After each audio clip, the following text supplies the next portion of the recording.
Beberapa hari ini saya membaca sebuah berita yang menarik terkait perkembangan dunia kesehatan khususnya dalam COVID-19. Dan menurut saya berita ini bukan hanya menarik tetapi juga unik. Nah, ini beritanya teman-teman. Jadi ada penelitian yang menyatakan bahwa dexamethasone itu ternyata mampu menurunkan angka kematian pada pasien COVID. Nah, uniknya adalah karena ini sudah diteliti. Artinya tingkat kepercayaannya itu tinggi. Dexamethasone itu obat yang ada di mana saja, obat yang mudah diperoleh dan harganya itu murah. Makanya dexamethasone ini punya gelar obat warung, karena di warung pun bisa ketemu. Nah, dan obat warung ini ternyata diteliti bisa menyembuhkan COVID. Oke guys, kalau gitu saya ke warung dulu karena saya mau beli dexamethasone untuk mengatasi COVID. Sekian video ini dan terima kasih.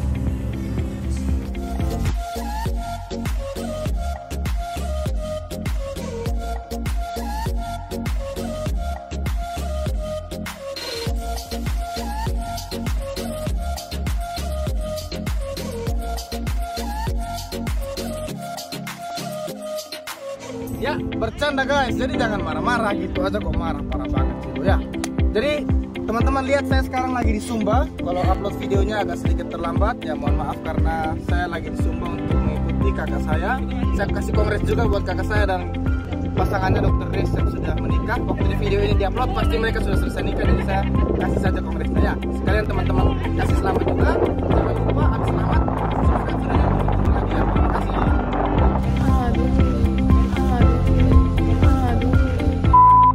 Bercanda guys, jadi memang penelitian ini mengatakan bahwa dexamethasone itu bisa menurunkan angka kematian pada COVID. Nah, tetapi kita harus belajar untuk membaca suatu penelitian itu dengan lengkap ya. Nah, kalau kita melihat bahwa penelitian ini kita baca itu, dia bilang hasilnya cukup jelas bahwa angka kematian bisa diturunkan pada pasien COVID bisa diturunkan dengan dexamethasone. Bahkan mulai hari ini kita bisa mulai menerapkan terapi ini. Nah, kita harus mengerti dulu obat dexamethasone ini bekerjanya seperti apa. Nah, kita lihat, saya berikan suatu diagram ini seperti ini. Jadi ketika si coronavirus ini menginfeksi seseorang, dia akan masuk ke dalam sel dari tubuh kita. Tubuh kita itu punya dua sistem pertahanan. Yang pertama disebut dengan adaptive immunity dan yang kedua disebut dengan innate immunity. Nah, untuk innate immunity ini sel yang paling berperan itu namanya neutrofil. Neutrofil ini sebenarnya bagian dari sel darah putih yang berperan untuk saat tubuh kita itu terinfeksi oleh suatu mikroorganisme dari luar. Nah, kemudian di adaptive immunity itu dua sel yang berperan itu makrofag dan sel dendritik. Nah, makrofag dan sel dendritik ini kemudian dia akan menangkap virus yang masuk. Kemudian virus ini ditampilkan, direpresentasikan supaya tubuh kita itu mengenal bahwa virus ini berbahaya sehingga akan diatasi begitu. Nah, kemudian setelah dipresentasikan akan banyak sitokin. Sitokin itu sel, bagaimana sel bisa berkomunikasi. Jadi kalau saya dengan teman-teman kita bicara, nah sel itu bicaranya pakai sitokin. Nah, sitokin itu dilepaskan, kemudian makrofag dan dendritik sel ini melepaskan sitokin yang akan menjalani suatu proses yang panjang dan berakhir dengan pelepasan sel CD4 dan CD8. Nah, CD4 ini kemudian akan melepaskan sel B yang akan berfungsi sebagai antibodi tubuh, dan juga sel CD8 ini akan mematikan virus yang ada. Nah, jadi ingat kembali dari innate immunity tadi ada neutrofil, dan dari adaptive immunity itu ada makrofag dan dendritik yang kemudian melalui sitokin mereka akan memproduksi CD4 dan CD8. Nah, sebenarnya proses ini baik karena proses ini akan mematikan virus COVID yang masuk ke dalam tubuh kita. Tetapi sel-sel ini itu seperti pedang bermata dua. Nah, maksudnya begini. Sel-sel ini memang akan menyerang virus, tetapi dia juga akan menimbulkan kerusakan pada jaringan sekitar. Nah, yang menjadi masalah adalah ketika proses ini itu berlangsung berlebihan. Nah, inilah yang terjadi pada COVID. Jadi pada COVID itu proses imun yang harusnya normal itu berlebihan sehingga terlalu banyak neutrofil yang dikeluarkan, terlalu banyak CD4 dan CD8 dikeluarkan, sehingga akan, kalau dibiarkan, akan mencapai suatu kondisi yang disebut dengan badai sitokin. Nah, itu saya tadi bilang dia seperti pedang bermata dua, otomatis walaupun banyak virus yang akan dimatikan, tetapi banyak juga jaringan yang akan rusak. Nah, pada kasus COVID itu karena di jaringan paru, maka jaringan parunya akan rusak. Makanya pada temuan pemeriksaan laboratoriumnya itu, jaringan paru pada COVID yang berat itu akan ditemukan adanya tanda-tanda peradangan seperti edema atau pembengkakan jaringan paru. Lalu ada juga fibrosis dari jaringan paru. Fibrosis itu terbentuk jaringan ikat, yang mana kalau terbentuk jaringan ikat berarti kemampuan paru untuk sebagai tempat pertukaran oksigen pasti akan menurun, sehingga makanya pasien-pasien itu akan sesak nafas dan dia akan gagal nafas dan bisa meninggal. Steroid itu sendiri fungsi utamanya yang paling digunakan dalam menurut kesehatan itu adalah fungsi anti-inflamasi atau anti peradangan. Jadi steroid ini kalau dia diberikan, dia akan menurunkan sitokin. Sitokin itu ekspresinya diturunkan dan kegiatan dari sitokin itu diturunkan sedemikian rupa sehingga jumlah sel-sel CD4, jumlah sel-sel CD8 yang diproduksi itu akan menurun. Demikian juga neutrofil yang tadi keluar dari innate immunity itu akan diturunkan aktivasinya, dan pergerakan dari neutrofil itu juga akan diturunkan. Sehingga garis besarnya adalah bahwa steroid ini akan menurunkan proses imunologis tubuh kita, sehingga menurunkan sel CD4, sel CD8 dan neutrofil, sehingga mencegah badai sitokin. Sampai di sini ini benar. Nah, masalahnya apa? Masalahnya adalah kita harus jeli membaca penelitian ini. Penelitian itu mengatakan dexamethasone menurunkan kematian pada pasien COVID itu yang membutuhkan alat bantu pernapasan. Artinya, pasien COVID mana yang membutuhkan alat bantu pernapasan? Jelas pasien COVID yang berat, pasien COVID yang sudah menderita sesak napas berat dan kemungkinan besar disebabkan oleh badai sitokin.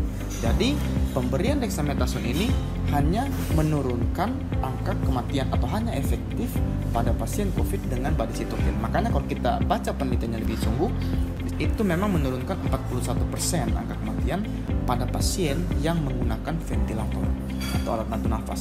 Lalu pada pasien yang hanya membutuhkan oksigen melalui selang, itu dia menurunkan 25%. Lalu bagaimana dengan pasien-pasien yang tidak membutuhkan alat bantu nafas? Ternyata dia hanya menurunkan 13%. Bahkan penelitian ini juga menganjurkan atau mengatakan bahwa kalau diberikan pada pasien-pasien yang tidak membutuhkan bantuan alat pernapasan, maka dexamethasone ini tidak memberikan dampak yang berat.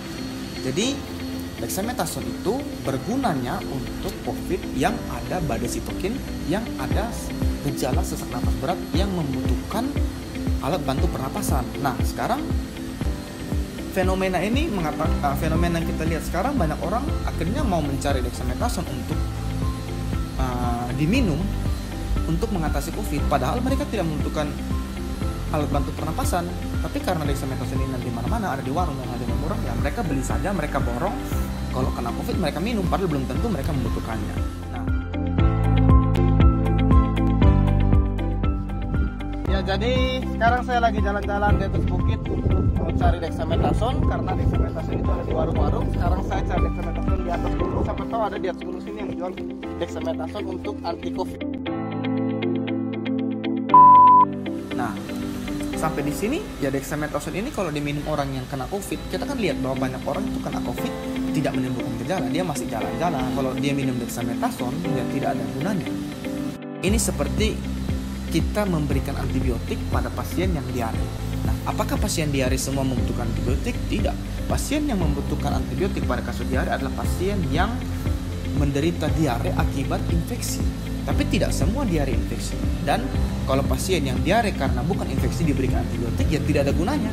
Sama seperti pasien COVID tanpa gangguan pernafasan berat, tidak ada gunanya diberikan dexamethasone. Nah, dan dexamethasone ini teman-teman itu diberikan label obat keras, ya, obat keras yang membutuhkan, sebenarnya seharusnya membutuhkan resep dokter dan pemantauan yang ketat untuk pemberiannya. Nah, kenapa dia masuk ke dalam obat keras? Karena ternyata dexamethasone ini punya banyak efek samping yang berbahaya. Yang pertama itu efek samping pada sistem tulang dan otot atau muskuloskeletal. Nah, yang sering terjadi itu dexamethasone ini dia akan menurunkan sel osteoblas dan osteosit dan sel tulang. Osteoblas itu sel yang memproduksi tulang atau menghasilkan membentuk tulang. Nah, tetapi di satu sisi juga dexamethasone ini meningkatkan osteoklast.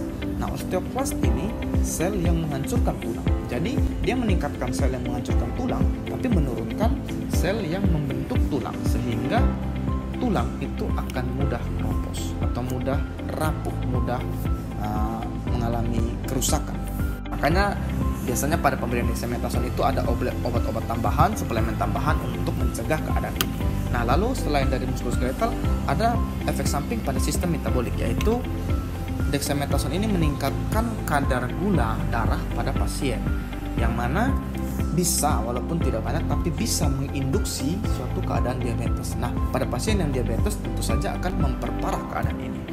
Selain itu, gangguan metabolik lainnya itu ada suatu gangguan yang disebut Cushing syndrome. Lebih jelasnya kita lihat gambar ini.